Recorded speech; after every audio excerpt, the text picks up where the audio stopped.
Good afternoon सबको मेरे तरफ से खुलुमखा जी भाई नमस्ते।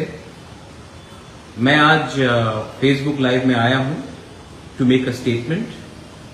जैसे आपने सब देखा है, मैं सबसे पहले पूरे त्रिपुरा के वोटर्स को जिन्होंने मेरी बहन को वोट किया है, मैं उनको धन्यवाद देना चाहता हूं। बेलाइनो हमबाई, आपने हमारा कैंडिडेट को सपोर्ट किया और जिताया, उसके लिए मैं आप सबको थैंक यू बोलना चाहता हूं, दिल से थैंक यू बोलना चाहता हूं।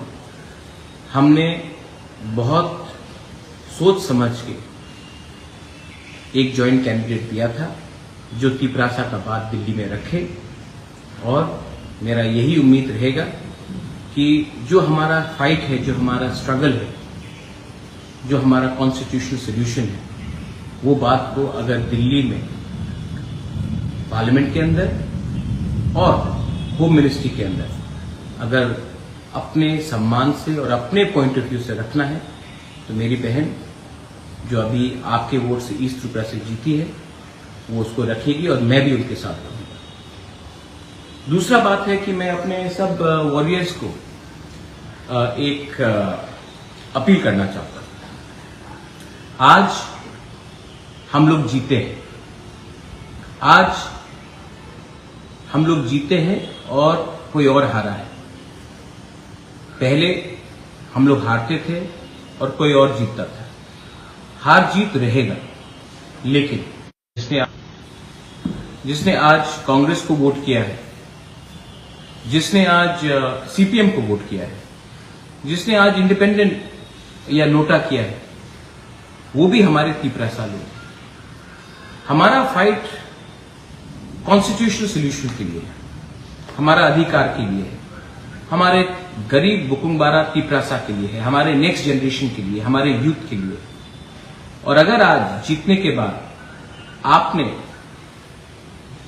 जो तिपरासा जिसने सीपीएम को वोट किया या कांग्रेस को वोट किया या इंडिपेंडेंट को वोट किया, उनके ऊपर अगर आप आक्रमण करते हो, उनके साथ आप फाइटिंग करते हो, तो नुकसान हमारा कम्युनिटी का है। देखो, अगर हमें कॉन्स्टिट्यूशनल सोल्यूशन मिलेगा, हमें अधिकार मिलेगा, हमारा राइट्स मिलेगा, तो ये सिर्फ मोथा या बीजेपी का तिपरासा के लिए नहीं है, ये पूरे जाति के लिए है। और ये बात आप हमेशा ध्यान रखिए कि जाति से बड़ा कोई पार्टी हो ही नहीं सकता। थोड़े दिन पहले मैंने देखा कि कुछ फाइट हुआ, जब तिपरासा को मारता है और लोग आके मुझे कहते हैं, अरे बुबागरा वो तो सीपीएम का था, वो कांग्रेस का था, वो यहां का था। वो भी हमारा ही तिपरासा है। ये ध्यान रखे चलिए कि हम लोग सिर्फ 30% है, और अगर 30% एक दूसरे के संग फाइट करते रहे तो आपको कुछ मिलने वाला नहीं है। मैं देख रहा हूं इंडिया में क्या रिजल्ट आ रहा है, पूरे इंडिया में क्या रिजल्ट आ रहा है। हमारा पॉइंट ऑफ व्यू बहुत क्लियर है कि हमें अधिकार चाहिए, हमें डायरेक्ट फंडिंग चाहिए, हमें हमारा स्क्रिप्ट चाहिए, हमारा बॉर्डर्स को सुरक्षित होना है, हमारा कॉन्स्टिट्यूशनल सोल्यूशन में हमारा जो डिमांड है, तिपराहा का जो डिमांड है, उसको हमको चाहिए। और उसको हम अब दिल्ली जाकर, क्योंकि इलेक्शन हो चुका है, हम दिल्ली जाकर अपने पॉइंट ऑफ व्यू से इसको निगोशिएट करेंगे। और मैंने ये पहले से भी कहा है और आज भी कहूंगा कि हमारा गोल बहुत क्लियर है। I am with only those who want to help my people and my community. My aim is to protect our people and fight for our survival in existence. मैं इतने दिन से चुप रहा क्योंकि समय कहता है कौन से समय किसी को कुछ बोलना चाहिए और कौन से समय किसी को चुप रहना चाहिए। मैं हमेशा अपने तिपरासा को बोलता हूं, दिमाग से लड़ो, बल से मत लड़ो। आपने वोट किया है, आपने हमें जिताया है, हम थैंक यू। अब समय नहीं है फाइट करने के लिए। अब समय नहीं है कि भाई भाई को फाइट करे, परिवार परिवार से फाइट करे, अपने कामी में आप किसी के ऊपर अटैक करें, किसी के दुकान को जलाए। इससे कुछ नहीं मिलेगा, इससे हम कमजोर होंगे। अगर हमको आगे बढ़ना है तो हमें एक होकर एक आवाज में, नॉट एज मोथा और BJP, But as Tiprasas, as you may be in any party, Congress, BJP, CPM, IPFT, INPT, Independent, whatever party, we have to speak as one. Only then we can achieve something. 2025-26 में delimitation है, उससे पहले हमको कुछ चाहिए। आज अगर लोग हमारे जमीन में आकर, हमारे फॉरेस्ट में आकर सेटल हो जाते हैं, हम उनको हटा नहीं सकते हैं। उसके लिए कानून चाहिए।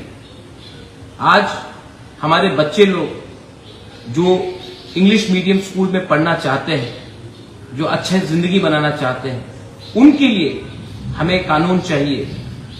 आज अगर एडीसी में डायरेक्ट फंडिंग आता है और हम आपको नौकरी दे सकते हैं, सिर्फ भाषण नहीं, नौकरी दे सकते हैं, उसके लिए कानून चाहिए। और आज अगर हमें कुछ चाहिए तो एक बार मेरे दोस्त, मेरे लोग, stop thinking as political parties, start thinking as a जाति, not against anyone but for the future of a people. बहुत लोगों को कुछ लगता होगा कि मैं इतने दिन तक चुप क्यों था। चुप इसलिए हूं क्योंकि राइट टाइम में राइट डिसीजन, राइट टाइम में अपना कमिटमेंट दिखाना पड़ता है। फिर से दलाइनो हाम्बाई, आज पूरे इंडिया में रिजल्ट्स आ रहा है। अब देखते हैं कि आने वाले 1-2 घंटे में क्या होगा। जो जीते हैं मैं सबको थैंक यू, उनको कॉन्ग्रेचुलेट करना चाहता हूं। जो हमारे विरोधी भी हैं उनको भी मैं थैंक यू बोलना चाहता हूं। जिसने हमें गाली दिया लेकिन आज वो जीत रहे हैं, मैं उनको भी थैंक यू बोलना चाहता हूं। क्योंकि इलेक्शंस खत्म हो चुका है, हमारे देश को आगे जाना है। और अगर देश को आगे जाना है तो हमें सोच समझ के अपना निर्णय और अपना थिंकिंग को आगे ले जाना चाहिए। अंत में मैं आप सबको एक ही बात बोलना चाहता हूं। अगर हमें कॉन्स्टिट्यूशनल राइट्स चाहिए, सॉल्यूशंस चाहिए, जो हमारा डिमांड है उसको पूरा करना है, तो उसके लिए संघर्ष तो करना पड़ेगा। उसके लिए हमें एक लंबा फाइट करना पड़ेगा। और लंबा फाइट करने के लिए आपको 2 चीज का दरकार होना चाहिए। एक पेशेंस, और दूसरा आपको लालच नहीं रखना। आज के लालच के लिए कल का भविष्य हम हो नहीं सकते। इसके लिए जो भी करूंगा लोगों के लिए करूंगा, जो भी करूंगा दफा के लिए करूंगा, और जो भी करूंगा अपने इंटरेस्ट के लिए करूंगा, हमारे लोगों का इंटरेस्ट के लिए करूंगा। यही मैं बोलना चाहता हूं। बेलाई बेलाइनो हाम्बाई, खुलुमका, I love you, God bless you and please don't indulge in any violence. यहां में हमारे जो सीपीएम के लोग हैं, कांग्रेस के लोग हैं, जिनको आज कुछ डर होगा, मैं आपको बोलना चाहता हूं और मैं अपने वॉरियर्स को भी बोल रहा हूं, ऐसा कुछ मत करो जिससे कम्युनिटी कमजोर हो। वो भी हमारे भाई हैं, वो भी हमारे लोग हैं, और इस वायलेंस से नुकसान हमारे ही होगा। मैं जो बोल रहा हूं बहुत गहरा बात बोल रहा हूं, इसको समझने की कोशिश कीजिए और किसी की बात सुनकर वायलेंस मत कीजिए। बेलाइनो हाम्बाई, खुलुमका। थैंक